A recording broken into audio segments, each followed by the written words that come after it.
बढ़ेला बेचैनी पिया मन पगलावाना।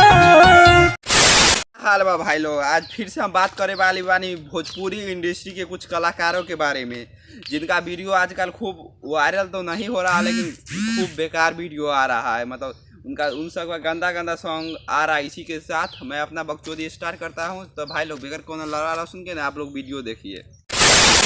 बढ़ेला बेचैनी पिया मन पगलावाना। कहत तारू मन बढ़ता बेचैनी है पिया मन पगलावा न। ये भौजी तोहर मन कैसे पगला जाता? पगलाइयो जाता है तो भैया पगलावा तारे तो कैसे पगला जाता? ये बताब तू, तोहर जब मन पगलाता तो भैया के मन नहीं के पगला बेलू का? काहे मन पगलावत तारा निचवा से? ये भौजी तोह के मन निचवा से नहीं के पगलाई तो का बिचवा से पगलाई?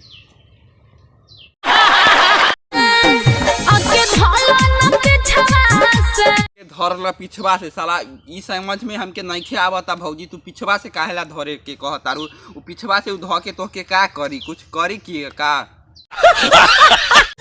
काहे छौकेला निचवा से आके ढोलो न पिछवा?